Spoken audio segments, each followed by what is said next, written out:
नमस्कार लाडक्या बहिणींनो, मी तुमचा लाडका भाऊ स्वागत करतो तुमचं आजच्या या व्हिडिओमध्ये.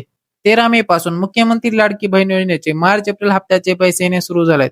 बहुतांश बहिणींच्या खात्यात हे पैसे जमा झाले आहेत. पण काही बहिणी अशाही आहेत ज्यांना आणखीही हे पैसे जमा झाले नाहीत. काही पात्र असतील म्हणून जमा झाले नाहीत, पण जे पात्र आहेत त्यांना देखील हे पैसे आले नाहीत. त्यांना फेब्रुवारीचा हप्ता आला होता, पण मार्च एप्रिलचा हप्ता आला नाही. आणि त्यांनी केवायसी ही केली होती. आतापर्यंत सगळे हप्ते आले होते, पण मार्च एप्रिलचा हप्ता आला नाही. तर अशा लाभार्थी बहिणींनी काय करायचं आहे हे आपण या व्हिडिओमध्ये पाहूया.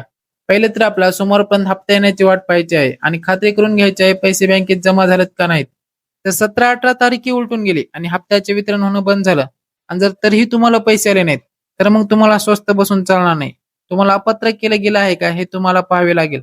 तुम्ही जर खरे पात्र लाभार्थी असाल, म्हणजे जे पात्रतेसाठी निकष आहेत, 2.5 लाख उत्पन्न, 4 चाकी गाडी, घरचा कोणी व्यक्ती सरकारी कर्मचारी नसावा, इन्कम टॅक्स भरणारे नसावे, असे जेही निकष आहेत त्याप्रमाणे तुम्ही जर पात्र नसाल आणि तुम्हाला वाटतं तुम्ही 100% या योजनेसाठी पात्र आहात आणि तुम्हाला पैसे जमा झाले नाहीत, तर मग तुम्ही प्रत्यक्ष या योजनेच्या अधिकाऱ्यांशी जाऊन भेटा आणि विचारपूस करा की काय कारण आहे.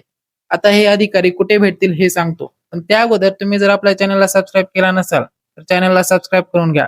तुम्हाला अशाच प्रकारची उपयुक्त आणि महत्वाची माहिती भेटत राहील. तर हे अधिकारी तुम्हाला जिल्हा महिला व बाल विकास अधिकारी कार्यालय या ठिकाणी भेटतील.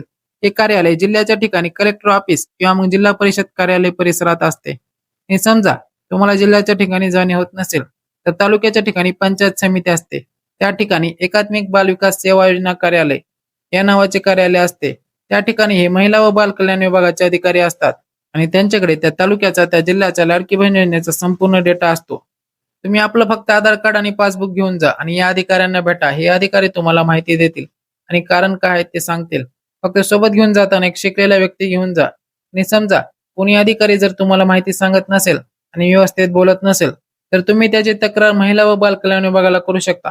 कारण तुम्हाला माहिती जाणून घेण्याचा अधिकार आहे, तुम्हाला पैसे का आले नाहीत. आणि सोबतच एक महत्वाची गोष्ट, अशा ऑफिस बाहेर नीच प्रजातीचे बेरोजगार एजंट लोक बसलेले असतात. जे म्हणतील 200 द्या, 500 द्या आणि तुमचे काम करून देतो. अशांपासून सावध राहा. तुम्हाला एकही रुपया देण्याची गरज नाही. आपापला जाऊन अधिकाऱ्याला भेटा आणि अधिकारी सहकार्य करत नसेल तर मला सांगा, आपण संबंधित अधिकाऱ्यांची तक्रार करूया. अशा प्रकारे तुम्ही पैसे न येण्याचे कारण जाणू शकता. सर्व पात्र लाभार्थी बहिणींना त्यांच्या हक्काचे पैसे मिळालेच पाहिजेत.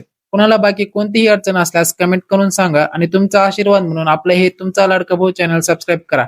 भेटूयात पुढच्या व्हिडिओमध्ये. तोपर्यंत काळजी घ्या, आनंदी राहा. जय हिंद, जय महाराष्ट्र.